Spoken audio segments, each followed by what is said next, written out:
ನೂತನ ಸಚಿವರ ಪ್ರಮಾಣ ವಚನಕ್ಕೆ ಇನ್ನು 1 ಗಂಟೆ ಬಾಕಿ ಇದೆ. ಲೋಕಭವನದಲ್ಲಿ ಪದಗ್ರಹಣಕ್ಕೆ ಸಕಲ ರೀತಿಯಲ್ಲಿ ಸಿದ್ಧತೆಗಳು ಕೂಡ ಆಗ್ತಾ ಇವೆ. ಈಗ ಸದ್ಯಕ್ಕೆ ಲಭ್ಯವಾಗಿರುವಂತಹ ಮಾಹಿತಿ ಪ್ರಕಾರ 5 ಗಂಟೆಗೆ ಪ್ರಮಾಣ ವಚನ ಕಾರ್ಯಕ್ರಮ ನಡಿಬೇಕು. ಇನ್ನು 1 ಗಂಟೆ ಇದೆ. ಆದ್ರೆ ಇದುವರೆಗೂ ಕೂಡ ಫೈನಲ್ ಲಿಸ್ಟ್ ತಲುಪಿಲ್ಲ ರಾಜಭವನಕ್ಕೆ, ಅಂದ್ರೆ ಲೋಕಭವನಕ್ಕೆ. ಇನ್ನು ರಾಜ್ಯಪಾಲರಿಗೆ ನೂತನ ಸಚಿವರ ಲಿಸ್ಟೇ ಸಿಕ್ಕಿಲ್ಲ. ಯಾರಿಗೆ ಪ್ರಮಾಣ ವಚನ ಬೋಧಿಸೋದು? ಹಳೆ ಪಟ್ಟಿ ಶಿವಕುಮಾರ್ ಅವರು ಮಾತಾಡ್ತಾ ಇದ್ದಾರೆ.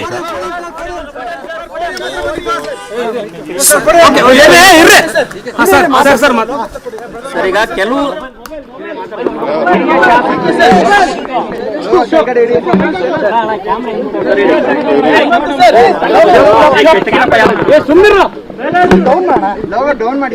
ರಾಜ್ಭವನ್ ಹೋಗ್ತಾ ಇದ್ದೀನಿ, ಲಿಸ್ಟ್ ನ ಕಳ್ಸಿಕೊಟ್ಟಿದ್ದೀನಿ. ಅರ್ಥ ಆಯ್ತಾ? ಜಾಸ್ತಿ ಜನ ಶಾಸಕರಿದ್ದಾರೆ, ಎಲ್ಲ ಬಹಳ ಜನ ಅರ್ಹರಿದ್ದಾರೆ. ನಾನು ಇಲ್ಲ ಅಂತ ಹೇಳುದಿಲ್ಲ. ಪಕ್ಷ ಕೆಲವು ಸಂದರ್ಭದಲ್ಲಿ ತೀರ್ಮಾನ ಮಾಡ್ತಾರೆ. ಈಗ ನನ್ನನ್ನು ಕೂಡ 2004ರಲ್ಲಿ ಮಂತ್ರಿಗಿರಿ ನನ್ನೇ ತಗೊಳ್ಳಿಲ್ಲ. ಸಿದ್ದರಾಮಯ್ಯನವರ ಸರ್ಕಾರದಲ್ಲೂ ನನ್ನ ಸ್ಟಾರ್ಟಿಂಗ್ ಅಲ್ಲಿ ತೆಗೆದುಕೊಂಡಿರ್ಲಿಲ್ಲ.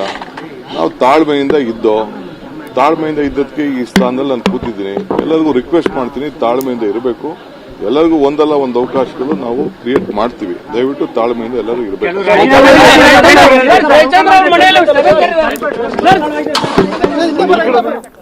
ಇದು ಸಿಎಂ ಡಿ.ಕೆ. ಶಿವಕುಮಾರ್ ಅವರ ಮಾತು. ಈಗಾಗಲೇ ನಾನು ಪಟ್ಟಿ ಲೋಕಭವನಕ್ಕೆ ಕಳಿಸಿದ್ದೀವಿ.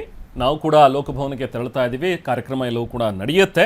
ಆದರೆ ಈ ಸಂದರ್ಭಗಳಲ್ಲಿ ಈ ಥರದ ಒಂದಷ್ಟು ಕ್ಯಾಬಿನೆಟ್ ರೀಶಫಲ್ ಮಾಡುವಂಥದ್ದು, ಈ ಸಂಪುಟ ವಿಸ್ತರಣೆ ಸಂದರ್ಭದಲ್ಲಿ ಈ ಥರದ ಒಂದಷ್ಟು ಗೊಂದಲ ಆಗುವಂಥದ್ದು ಸಹಜ. ಒಂದಷ್ಟು ಜನ ತುಂಬ ಅರ್ಹರು ಕೂಡ ಇರ್ತಾರೆ. ಅವ್ರಗಳಿಗೆ ಸ್ಥಾನ ಕೈ ತಪ್ಪಿದಾಗ ಈ ಥರದ ಸಮಸ್ಯೆ ಆಗುತ್ತೆ. ನನಗೂ ಹಂಗಾಗಿತ್ತು ಅಂಥೇಳಿ ಸದಾಶಿವನಗರದಲ್ಲಿ ಸಿಎಂ ಡಿ.ಕೆ. ಶಿವಕುಮಾರ್ ಹೇಳಿದ್ದಾರೆ. ಲಾಸ್ಟ್ ಟೈಮ್ 2004ರಲ್ಲಿ ನನಗೂ ಕೂಡ ಮಂತ್ರಿಗಿರಿ ಕೊಟ್ಟಿರಲಿಲ್ಲ. ಆಮೇಲೆ ಸಿದ್ದರಾಮಯ್ಯ ಅವರ ಸಂಪುಟದಲ್ಲೂ ಕೂಡ ನನಗೆ ಮಂತ್ರಿಗಿರಿ ಸಿಕ್ಕಿರಲಿಲ್ಲ. ಬಟ್ ನಾನು ಆಗ ಕಾದೆ. ನಾನು ತುಂಬಾ ಶಾಂತವಾಗಿ ಕಾದಿದ್ದಕ್ಕೆ ನನ್ನ ಕೆಲಸವನ್ನ ಮಾಡ್ಕೊಂಡು ಹೋಗಿದ್ದಕ್ಕೆ ಇವತ್ತು ಸ್ಥಾನದಲ್ಲಿ ನಿಂತಿದ್ದೀನಿ. ಸಿಎಂ ಸ್ಥಾನ ನನಗೆ ಇವತ್ತು ಸಿಕ್ಕಿದೆ. ಸೊ ಹಾಗಾಗಿ ಎಲ್ಲರೂ ಕೂಡ ಅರ್ಹರಿದ್ದೀರಿ. ಆದ್ರೆ ನೀವು ಶಾಂತ ರೀತಿಯಲ್ಲಿ ತಾಳ್ಮೆಯಿಂದ ಇರಿ ಅಂತ ಒಂದು ಕಿವಿ ಮಾತನ್ನ ಡಿ.ಕೆ. ಶಿವಕುಮಾರ್ ಹೇಳಿದ್ರು. ಅಫ್ಕೋರ್ಸ್ ಡಿ.ಕೆ. ಶಿವಕುಮಾರ್ ಅವ್ರು ಹೇಳೋ ಮಾತುಗಳಲ್ಲಿ ಅಕ್ಷರಶಃ ಅವರ ಮಾತುಗಳಲ್ಲಿ ಅರ್ಥ ಇದೆ. ಹೌದು, ತಾಳ್ಮೆಯಿಂದ ಕಾಯ್ಬೇಕು. ಬಟ್ ಈಗ 4 ಬಾರಿ 5 ಬಾರಿ 6 ಬಾರಿ MLAಗಳಾಗಿರುವಂಥವ್ರು ಎಲ್ಲರೂ ಕೂಡ ಇನ್ನೂ ಎಷ್ಟು ಸಾರಿ ನಾವು ಕಾಯ್ಬೇಕು? ನಾವು ಬರೀ ಸೀಟ್ ಬೆಂಚ್ ಬಿಸಿ ಮಾಡಿದ್ದೇ ಬಂತು ಹೊರತು ನಾವಿನ್ನೂ ಕೂಡ ಬೆಂಚಲ್ಲಿ ಕೂತ್ಕೊಂಡು ನಮ್ಮ ಲಿಸ್ಟಲ್ಲಿ ನಮ್ಮ ಹೆಸರು ಬರುತ್ತೆ ಅಂತ ಕಾದಿದ್ದೇ ಬಂತು ಬಿಟ್ರೆ, ಮುಂದೆ ಬೆಳೆದಿರೋರೆಲ್ಲರೂ ಕೂಡ ಬಂದು ಮಂತ್ರಿಗಿರಿಯನ್ನ ಅನುಭವಿಸೋಗಿದ್ದಾರೆ. ಯಾಕೆ ಈಗ 3 ವರ್ಷಗಳಲ್ಲಿ ಅಷ್ಟು ಜನ ಮಂತ್ರಿಗಿರಿಯನ್ನ ಅನುಭವಿಸಿದಾರಲ್ಲ, ಅವರೆಲ್ಲರನ್ನೂ ಕೂಡ ಯಾಕೆ ರಿಪೀಟ್ ಮಾಡುವಂಥ ಅವಶ್ಯಕತೆ ಏನಿತ್ತು? ಒಂದಷ್ಟು ಜನ ಕೈ ಬಿಟ್ಟಿದ್ದೀರಿ ನಿಜ, ಹೌದು. ಆದರೆ ಅದರಲ್ಲಿ ಒಂದು 22 ಜನಕ್ಕೆ ವಾಪಸ್ ಯಾಕೆ ಅದೇ ರೀತಿಯಾಗಿ ತಗೊಂಡಿದ್ದೀರಿ?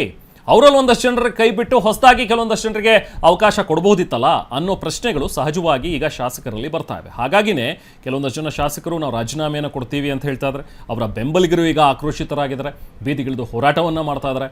ಅದು ಎಲ್ಲಿವರೆಗೆ ಅಂತ ಹೇಳಿದ್ರೆ, ಮೈಸೂರಿನಲ್ಲಂತೂ ತನ್ವೀರ್ ಸೇಠ್ ಅವರ ಬೆಂಬಲಿಗ ಒಬ್ಬ ವಿಷ ಕುಡಿದು ಆತ್ಮಹತ್ಯೆಗೂ ಕೂಡ ಪ್ರಯತ್ನ ಪಟ್ಟಿದ್ದಾನೆ. ನಮ್ಮ ನಾಯಕರಿಗೆ ಮಂತ್ರಿಗಿರಿ ಸಿಕ್ಕಿಲ್ಲ ಅನ್ನುವಂಥ ಒಂದು ಬೇಸರ ಅವರಲ್ಲಿದೆ. ಇನ್ನೊಂದು ಕಡೆ ಯಶವಂತರಾಯಗೌಡ ಪಾಟೀಲ್ ಅವರ ಬೆಂಬಲಿಗರು ಅವರು ಕೂಡ ಈ ಕಡೆ ಬಂದು ಹೋರಾಟವನ್ನು ಮಾಡ್ತಾ ಇದ್ದಾರೆ. ಇನ್ನೊಂದು ಬಹಳ ಆಶ್ಚರ್ಯ ತರಿಸಿದ್ದು ಅಂತ ಹೇಳಿದ್ರೆ ಮಂಕಾಳು ವೈದ್ಯ ಅವರ ಒಂದು ವಿಚಾರ. ಯಾಕಂದರೆ ಪಾಪ ಲಿಸ್ಟಲ್ಲಿ ಅವರ ಹೆಸರು ಅನೌನ್ಸ್ ಮಾಡಿ ನಂತರ ಇಲ್ಲ ಅದೇನೋ ಟೈಪಿಂಗ್ ಎರರ್ ಆಗಿತ್ತು, ಹಾಗಾಗಿ ಆ ಹೆಸರು ಬದಲು ಬೇರೆ SS ಮಲ್ಲಿಕಾರ್ಜುನ್ ಅವ್ರ ಹೆಸರು ಹಾಕೊಳ್ಳಿ ಅಂತ ಹೇಳ್ತಾರೆ. ಅಂದರೆ ಏನು ನಡೀತಾ ಇದೆ ಹಾಗಾದರೆ ಇಲ್ಲಿ ಅನ್ನುವಂಥ ಒಂದು ಪ್ರಶ್ನೆ ಸಹಜವಾಗಿ ಕಾಡುತ್ತೆ. ಲಿಸ್ಟ್ ನ ಕಳ್ಸಿಕೊಟ್ಟಿದ್ದೀನಿ. ಅರ್ಥ ಆಯ್ತಾ? ಜಾಸ್ತಿ ಜನ ಶಾಸಕರಿದ್ದಾರೆ, ಎಲ್ಲ ಬಹಳ ಜನ ಅರ್ಹರಿದ್ದಾರೆ. ನಾನು ಇಲ್ಲ ಅಂತ ಹೇಳುದಿಲ್ಲ. ಪಕ್ಷ ಕೆಲವು ಸಂದರ್ಭದಲ್ಲಿ ತೀರ್ಮಾನ ಮಾಡ್ತಾರೆ.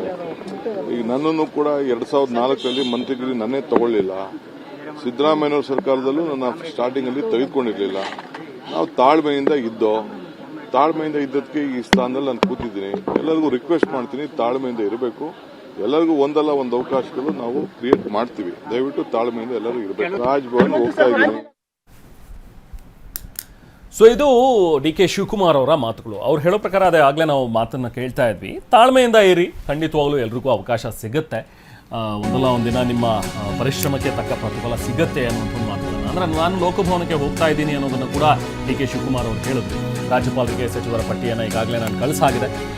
ಇನ್ನೇನು ನಾನು ಕೂಡ ತೆರಳುತ್ತೀನಿ ರಾಜಭವನಕ್ಕೆ, ಲೋಕಭವನಕ್ಕೆ ಹೋಗಿ ಎಲ್ಲ ಕಾರ್ಯಕ್ರಮವೂ ಕೂಡ ಸುಸೂತ್ರವಾಗಿ ನಡೆಯುತ್ತೆ ಅನ್ನೋ ಹಂತದಲ್ಲಿ ಅನ್ನೋ ವಿಚಾರವಾಗಿ ಈಗಾಗಲೇ ಮಾತಾಡಿದ್ದಾರೆ. ರಾಜ್ಯಪಾಲರಿಗೂ ಕೂಡ ಸಚಿವರ ಪಟ್ಟಿ ಕಳಿಸ್ಕೊಟ್ಟಿದ್ದೀವಿ ಅಂತ. ಬಟ್ ರಾಜಭವನದಿಂದ ನಮಗೆ ಸಿಕ್ಕಂಥ ಒಂದು ಮಾಹಿತಿ ಇನ್ನೂ ಕೂಡ ಹೊಸ ಪಟ್ಟಿ ಏನಿತ್ತಲ್ಲ, ಅಂದರೆ ಈಗ ಅದರಲ್ಲಿ ಒಂದು ಹೆಸರು ಚೇಂಜು, ಯಾಕಂದರೆ ಮಂಕಾಳು ವೈದ್ಯ ಅವರ ಹೆಸರು ಅದರಲ್ಲಿತ್ತು. ಬಟ್ ಮಂಕಾಳು ವೈದ್ಯ ಅವರನ್ನ ಕೊನೆ ಕ್ಷಣದಲ್ಲಿ ಅವರ ಹೆಸರನ್ನ ಡ್ರಾಪ್ ಮಾಡಿ ಆ ಜಾಗಕ್ಕೆ SS ಮಲ್ಲಿಕಾರ್ಜುನ್ ಅವರ ಹೆಸರು ಫೈನಲ್ ಆಗಿದೆ. ಸೊ ಹಾಗಾಗಿ ಆ ಪಟ್ಟಿ ಮತ್ತೆ ಬರಬೇಕಲ್ಲ.